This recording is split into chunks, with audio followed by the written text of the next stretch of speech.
मित्रांनो, YouTube चॅनलवरती सर्वांचं हार्दिक स्वागत आहे. मित्रांनो, या ठिकाणी पहा, आपल्या हिंगोली जिल्ह्यामध्ये प्रत्येक गावामध्ये बघा, बऱ्याच गावामध्ये या ठिकाणी पोलीस पाटलाची या ठिकाणी जागा सुटली आहेत पहा. गावातल्या गावामध्ये आपला हा जॉब असणार आहे पहा. अतिशय चांगला जॉब आहे पहा. चांगलं मानधन सुद्धा आहे, पगार सुद्धा आहे पहा. त्यामुळे ही संधी आपल्या हातातून जाता कामा नये. यासाठी मित्रांनो आपण ही व्हिडिओ सीरीज चालू केली पहा. आणि मित्रांनो, या व्हिडिओची PDF असेल, तर संदर्भामध्ये हॉल तिकीट संदर्भामध्ये अपडेट्स असतील किंवा इतर सरकारी नोकरी असतील, ह्या सगळ्या माहिती मित्रांनो ग्रुप तयार केलेला आहे पहा डिस्क्रिप्शन बॉक्समध्ये. डिस्क्रिप्शन बॉक्स कसा ओपन करायचा?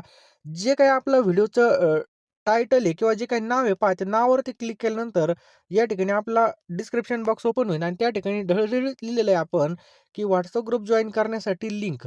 त्या लिंकवर क्लिक करा मित्रांनो आणि लगेचच्या लगेच तुम्ही सर्वजण त्या ठिकाणी जॉइन व्हा. पहिल्यांदा ते काम करा, कारण की जे काही महत्त्वाचे अपडेट्स किंवा नोट्स असतील त्या तुम्हाला त्या ठिकाणी मिळून जातील.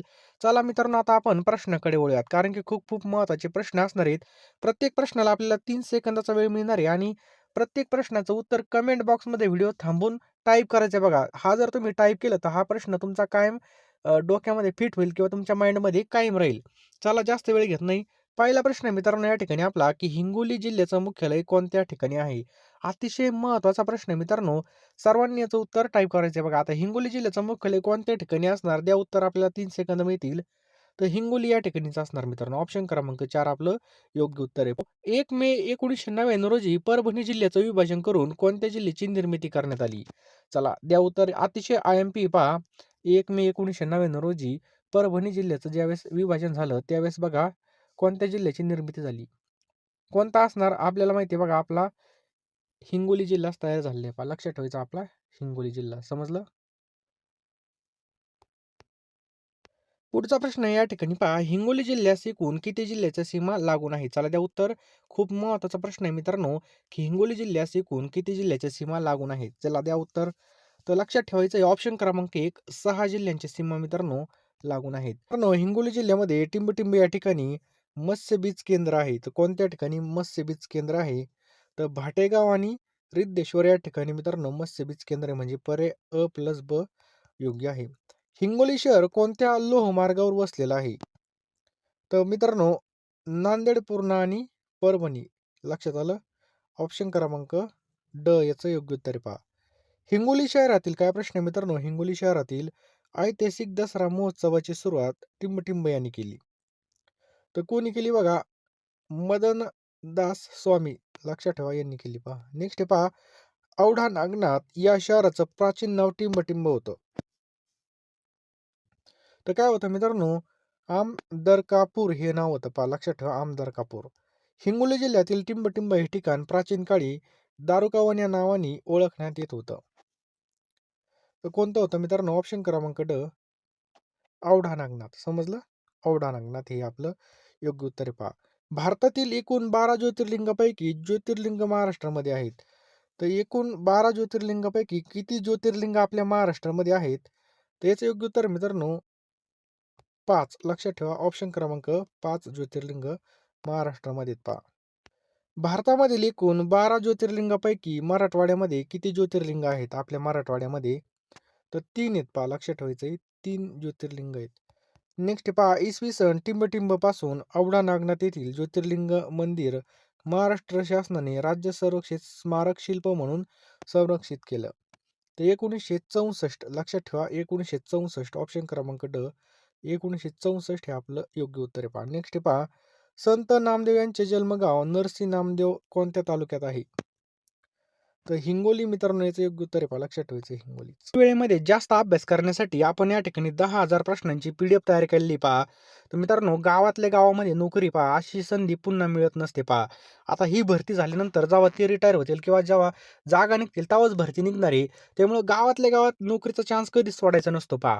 बघा, आज आपल्याला बघा या ठिकाणी गावातल्या गावामध्ये नोकरीचा चान्स भेटणार आहे. त्यामुळं अभ्यास एकदम कसून करायचा आहे. आणि बघा कमी वेळेमध्ये आता एवढं सगळं घेणं या ठिकाणी शक्य नाही. तुम्हाला हिंगोली जिल्ह्याचे प्रश्न, त्याचबरोबर इतर GK, विज्ञान बरोबर सगळं काही मिळणार आहे मित्रांनो. तुम्हाला या ठिकाणी ₹249 ला पहा. तुम्हाला काय करायचं आहे, लवकरात लवकर फोनपे करायचं आहे या नंबरला पहा. 9325230840 हा आपला फोनपे, गुगल पे नंबर आहे. यावरती बघा ₹249 पाठवायचे आहेत किंवा जो काही QR कोड आहे हा स्कॅन करून सुद्धा मित्रांनो तुम्ही ₹249 सेंड करू शकता. त्यामुळे मित्रांनो जास्त काही विचार करू नका. लवकरात लवकर सर्वांनी पी-डी-एफ घेऊन टाका. फक्त ₹249 ला पी-डी-एफ मिळणार आहे मित्रांनो. यामध्ये तुम्हाला सर्व विषय मिळणार आहेत पहा. कारण की बघा एकदा वेळ निघून गेल्यानंतर आपल्या हातामध्ये काहीच राहणार नाहीये. मित्रांनो शेवटची संधी समजून अभ्यास करा. कारण की पहा ही वेळ पुन्हा नाही आपल्याकडे. त्यामुळं हे जे काही 10,000 प्रश्न आहे मित्रांनो, रात्रंदिवस वाचत राहा. नक्की यश आपल्या हातामध्येच आहे पहा. ₹249 तुम्हाला फोनपे किंवा Google Pe करायचे आहेत पहा. हा आपला फोनपे, Google Pe नंबर आहे. तसेच WhatsApp नंबर सुद्धा आहे.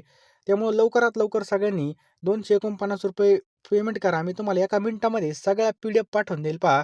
आणि जितका उशीर कराल तितका आपल्या या ठिकाणी तोटा होणार आहे पहा. कारण की जर तुम्ही आता पी-डी-एफ घेतली तर पेपर होईपर्यंत आपली 2-3 वेळेस तरी रिव्हिजन होणार आहे आणि जास्त रिव्हिजन झाली तर स्कोरिंग सुद्धा वाढतं पहा. रिव्हिजनला खूप महत्त्व आहे या ठिकाणी. तुम्हाला सगळं काही मिळणार आहे मित्रांनो. त्यामुळे लवकरात लवकर ही पी-डी-एफ घेऊन टाका आणि मित्रांनो उशीर करू नका. ज्याचा उशीर होईल त्याचा या ठिकाणी मार्क हुकला आणि तो मेरिटमधून बाहेर पडला. म्हणजे आपली गावातल्या गावात असणारी नोकरी गेली. कारण की पहा जागा सुद्धा या ठिकाणी थोड्याच आहेत पहा. लवकरात लवकर घेऊन टाका. जास्त काही सांगत नाही. ज्याला खरोखर घ्यायचे असतील त्यांनी लवकरात लवकर या ठिकाणी मला मेसेज करा. मी तुम्हाला एका मिनिटामध्ये सगळ्या पी-डी-एफ पाठवून देईल. नरसी नामदेव हे ठिकाण कोणत्या नदीच्या काठावर बसलेलं आहे? तर मित्रांनो कोणत्या तर कयाधू ऑप्शन क्रमांक क. कयाधू या नदीच्या काठावर हे वसलेले पहा कयाधू. पुढचा प्रश्न असणारी एक्सप्रेस ट्रेन कोणती ठरली आहे? तर मित्रांनो खूप महत्त्वाचा प्रश्न आहे. तर ऑप्शन क्रमांक 1 पंचवटी एक्सप्रेस. लक्षात ठेवा पंचवटी एक्सप्रेस मित्रांनो ए-टी-एम असणारी ही पहिली ट्रेन ठरलेली पहा. समजलं? या ट्रेनमध्ये बघा त्यांच्या प्रवासादरम्यान ए-टी-एमचे पैसे काढता येणार आहेत पहा. समजलं? ही जी काही ट्रेन आहे छत्रपती शिवाजी महाराज टर्मिनल्स नाशिक मनमाड जंक्शन दरम्यान धावणारी पहा. या ट्रेनमध्ये सोयीस्करपणे पैसे काढता यावेत यासाठी ए-टी-एम बसवण्यात आले पहा. नेक्स्ट आहे मित्रांनो पंचवटी एक्सप्रेस ही देशातील पहिली ए-टी-एम असणारी एक्सप्रेस ट्रेन ठरली असून ती कोणत्या 2 ठिकाणादरम्यान धावते? तर मनमाड ते मुंबई दरम्यान मित्रांनो ही धावते पहा मनमाड ते मुंबई. नेक्स्ट आहे मित्रांनो देशातील पहिली ए-टी-एम असणारी एक्सप्रेस ट्रेन पंचवटी एक्सप्रेस ठरली असून ती कोणत्या बँकेचं ए-टी-एम त्याच्यामध्ये असणार आहे? तर बँक ऑफ महाराष्ट्र याचं योग्य उत्तर आहे पहा. लक्षात ठेवायचं आहे. बँक ऑफ महाराष्ट्राने तयार केलेलं आहे पहा. आर-बी-आयने किती वर्षावरील मुलांना बँकेमध्ये स्वतंत्र अकाउंट उघडण्याची परवानगी दिली आहे? तर ऑप्शन क्रमांक 4 10 लक्षात ठेवायचं मित्रांनो 10. नेक्स्ट आहे पहा टेस्ट क्रिकेट अ क्रॉनिकल हे बुक कोणाचं आहे? तर मित्रांनो हे बुक कोणाचं आहे? तर टिम विगमोर यांचं आहे पहा. लक्षात ठेवा. टिम विगमोर यांचं हे पहा. समजलं? नेक्स्ट आहे मित्रांनो घटक राज्यांचा आकस्मिक निधी कोणाच्या अखत्यारात असतो? तर कोणाच्या अखत्यारामध्ये असतो? तर ऑप्शन क्रमांक 3 राज्यपाल आपलं या ठिकाणी योग्य उत्तर आहे पहा. लक्षात ठेवायचं आहे राज्यपाल. पुढचा प्रश्न आहे मित्रांनो महाराष्ट्रामधील कोणत्या एका जिल्ह्याची सीमा गोवा या राज्याशी संलग्न आहे? तो ऑप्शन क्रमांक 4 सिंधुदुर्ग मित्रांनो आपल्या या ठिकाणी योग्य उत्तर आहे पहा. ऑप्शन क्रमांक 4 सिंधुदुर्ग. खालीलपैकी कोणता जिल्हा ग्रामीण पोलीस परिक्षेत्राच्या कक्षेमध्ये मोडत नाही? तर मुंबई शहर मित्रांनो आपल्या या ठिकाणी योग्य उत्तर होईल पहा. समजलं? मुंबई शहर. कोल्हापूर जिल्ह्यामधील राधानगरी हे धरण कोणत्या नदीवर बांधण्यात आलं आहे? तर भोगावती. लक्षात ठेवा मित्रांनो भागावती. समजलं? घृष्णेश्वर वेरूळ हे ज्योतिर्लिंगाचं स्थान कोणत्या जिल्ह्यामध्ये आहे?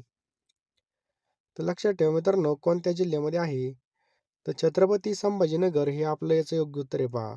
मित्रांनो हे प्राचीन शंकराचं मंदिर असून या ठिकाणी 12 ज्योतिर्लिंगापैकी एक म्हणून प्रसिद्ध आहे पहा.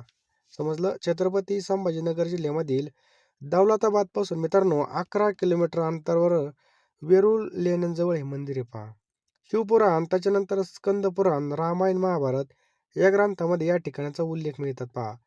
मंदिराचं बांधकाम वेरूळ गावातील येलगंगा नदीजवळ असून मंदिर बघा छत्रपती शिवाजीराजे भोसले यांचे आजोबा आणि शहाजीराजे भोसले यांचे वडील मालो मालोजीराजे भोसले यांनी या मंदिराचा प्रथम 16व्या शतकामध्ये जीर्णोद्धार केला होता पहा. नेक्स्ट आहे महाराष्ट्रामध्ये कोणत्या ठिकाणी खनिज तेलाचं उत्पादन केलं जातं? तो ऑप्शन क्रमांक 1 मुंबई हाय याचं योग्य उत्तर आहे मित्रांनो. लक्षात ठेवा मुंबई हाय. या ठिकाणी जर पाहिलं तर 3 फेब्रुवारी 1974 काय केलं होतं की बॉम्बे हाय सागर सम्राट ही पहिली खनिज तेल विहीर खणली होती पहा 1974 सागर सम्राट नाव होतं पहा. खालीलपैकी कोणत्या नदीला महाराष्ट्राची भाग्यलक्ष्मी म्हणून संबोधलं जातं? तर कोयना याचं योग्य उत्तर आहे मित्रांनो, महाराष्ट्राची भाग्यलक्ष्मी कोयना धरण. मित्रांनो, हे 100% भरलं महाराष्ट्राची भाग्यलक्ष्मी असं ओळखलं जाणारं हे धरण आहे पहा. यामध्ये 105 TMC क्षमता असलेलं कोयना धरणामध्ये 104.50 TMC इतकं पाणी जमा झालं. आणि मित्रांनो, कोयना धरण हे आपल्या महाराष्ट्राचं सर्वात मोठं धरण आहे.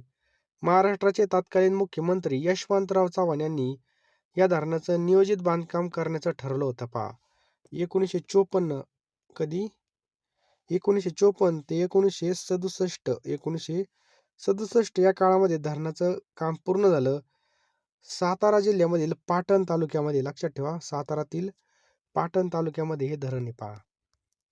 भारतीय स्वातंत्र्य लढ्याच्या इतिहासातील कुप्रसिद्ध बंगालची फाळणी कोणी केली पहा? तर कोणी केली? Lord Curzon. मित्रांनो, लक्षात ठेवा, लॉर्ड कर्झन. आणि मित्रांनो, फाळणीची घोषणा कधी झाली? 19 जुलै 1905 ला झाली पहा. समजलं? फाळणीला बघा 16 ऑक्टोबर 1905 पासून सुरुवात झाली. 1911 मध्ये दोन्ही बाजूंनी भारतीय जनतेच्या दबावामुळे बंगालचे पूर्व आणि पश्चिम भाग पुन्हा एक झाले पहा. समजलं? भंडारा जिल्हा कोणत्या महसुली विभागाअंतर्गत येतो? तर ऑप्शन क्रमांक 3 मित्रांनो, नागपूरमध्ये येतो पहा. आपल्या महाराष्ट्रामध्ये किती? 6 प्रशासकीय विभाग आहेत पहा. 1 मे 1960 रोजी महाराष्ट्राच्या स्थापनेच्या ज्यावेळेस 1 मे 1960 होतं त्यावेळेस बघा 4 प्रशासकीय विभाग होते. हे पण लक्षात ठेवायचे पहा.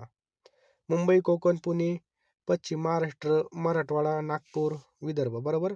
1983 साली अमरावती आणि नाशिक या 2 नवीन महसूल प्रशासकीय विभागाची स्थापना झाली. कधी? 1983 ला झाली पहा. आझाद हिंद सेनेने ब्रिटिशांविरुद्ध संघर्षामध्ये दिलेली घोषणा कोणती होती? तर कोणती होती? चलो दिल्ली. कोणती होती? चलो दिल्ली. समजलं? आणि आझाद हिंद सेनेची स्थापना कोणी केली होती? तर रास बिहारी बोस यांनी केली होती पहा.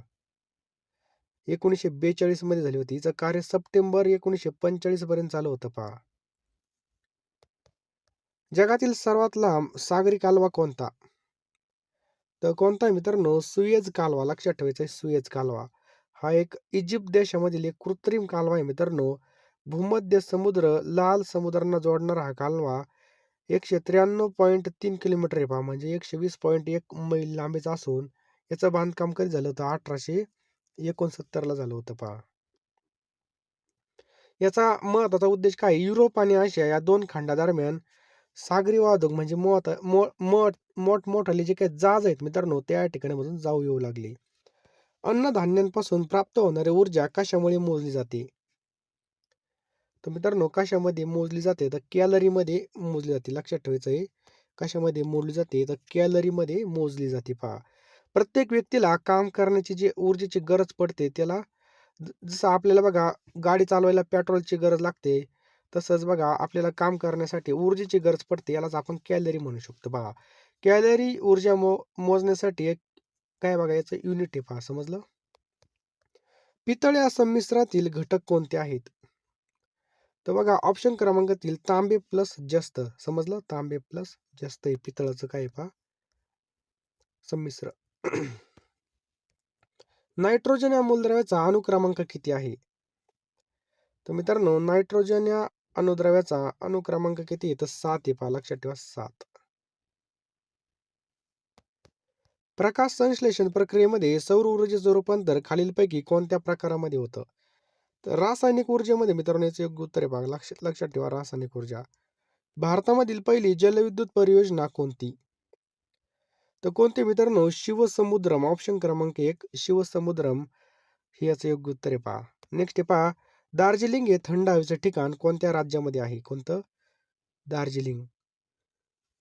तर पश्चिम बंगालमध्ये मित्रांनो याचं योग्य उत्तर आहे पहा. पश्चिम बंगाल. या ठिकाणी मोठमोठाले चहाचे मळे, आल्हाददायक हवामान आणि पर्यटकांचं आकर्षण या ठिकाणी याचं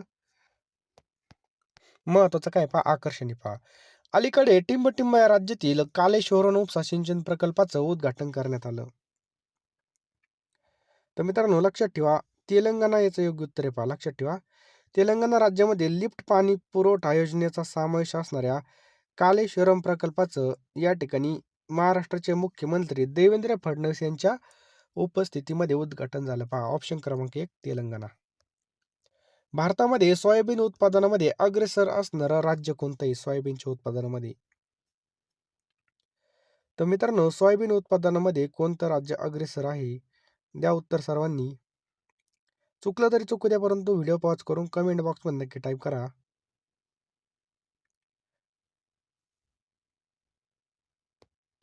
त्याचं योग्य उत्तर आहे मध्य प्रदेश. ऑप्शन क्रमांक 2 मध्य प्रदेश. जगामध्ये बघा 60% सोयाबीन किती? 60% सोयाबीन अमेरिकेमध्ये उत्पन्न होतं. तर भारतामध्ये सर्वात जास्त सोयाबीनचं उत्पादन मध्य प्रदेशमध्ये होतं. आणि मित्रांनो, मध्य प्रदेशमधील इंदूर या गावी सोयाबीन रिसर्च सेंटर आहे पहा. सरपंच समिती ही कोणत्या प्रकारची समिती आहे? तर बघा सल्लादायी आणि मार्गदर्शक याचं योग्य उत्तर आहे पहा. पुनरावृत्ती ही संधी कशी सोडवली जाईल? तर मित्रांनो, ही कशी सोडवली जाईल? तर याचं योग्य उत्तर आहे पहा ऑप्शन क्रमांक 2 पुनराधिक आवृत्ती याचं काय पहा योग्य उत्तर होईल पहा. नेक्स्ट आहे पहा, केवढा उंच मनोरा हा हे वाक्य विधानार्थी करायचं आहे. तर बघा हा मनोरा खूप उंच आहे हे झालं विधानार्थी. स्वतःसाठी जगलास तर मेलास आणि दुसऱ्यासाठी मेलास तर तू खऱ्या अर्थाने जगलास, हे वाक्य कोणत्या अलंकाराचं आहे? तर मित्रांनो, हे विरोधाभास अलंकार आहे. लक्षात ठेवायचे. ऑप्शन क्रमांक 4 विरोधाभास. विधेय विस्ताराचं कार्य कोणती शब्दजात करते? तर क्रियाविशेषण याचं योग्य उत्तर आहे पहा. खालील पैकी कोणता शब्द क्रियापद आहे? तर मित्रांनो, कोणता आहे? पोसणे. ऑप्शन क्रमांक 3 पोसणे हा शब्द काय पहा क्रियापद आहे पहा. शेवटपर्यंत व्हिडिओ पाहिला असेल तर नक्कीच मित्रांनो तुम्हाला या व्हिडिओचा सुद्धा फायदा होणार आहे. आणि लगेच फोनपेमध्ये घुसा मित्रांनो, आणि लगेचच्या लगे मित्रांनो या ठिकाणी ₹249 या नंबरला फोनपे गुगल पे करा. मी तुम्हाला सगळ्या पीडीएफ एका मिनिटामध्ये पाठवून देणार आहे पहा. बघा, पैसे आज ना उद्या कमावता येतील, परंतु गेलेली वेळ आणि नंतर येणारा पस्तावा हा आपला कधीच भरून येणार नाही. एकदा मित्रांनो आपल्या गावातल्या गावामध्ये जॉब लागला तर 100% आपल्याला या ठिकाणी फायदाच होणार आहे पहा. कारण की ही नोकरी सोडू नका. होता होईल तेवढे, वाटेल तेवढे प्रयत्न करा, परंतु अभ्यास करा. राहिलेला वेळ आहे आपल्या हातामध्ये आणि या संधीचं सोनं करून घ्यायचं आहे आपल्याला. बघा, लवकरात लवकर सर्वांनी या ठिकाणी पीडीएफ घेऊन टाका मित्रांनो. फोनपेमध्ये जा लवकर, लवकरात लवकर, किंवा हा जो काही क्यूआर आहे हा स्कॅन करून लवकरात लवकर पेमेंट करा, किंवा फोनपे गुगल पे नंबर आपला हाच आहे पहा. त्यामुळे या नंबरला तुम्ही लगेच पेमेंट करा आणि लगेच मित्रांनो मी तुम्हाला एका मिनिटामध्ये सगळ्या पीडीएफ पाठवून देईन आणि लगेच अभ्यासाला लागायचं आहे पहा. कारण की मित्रांनो वेळ फार कमी आहे आणि अशी सुवर्ण संधी आपल्याला भेटलेली आहे की पुन्हा भेटण्याची शक्यता कमी पहा. त्यामुळे आलेल्या संधीचं सोनं करून घ्यायचं आहे आणि लगेच अभ्यासाला लागायचं आहे. जास्त काही सांगत नाही मित्रांनो, गावातल्या गावामध्ये आपली नोकरी पहा.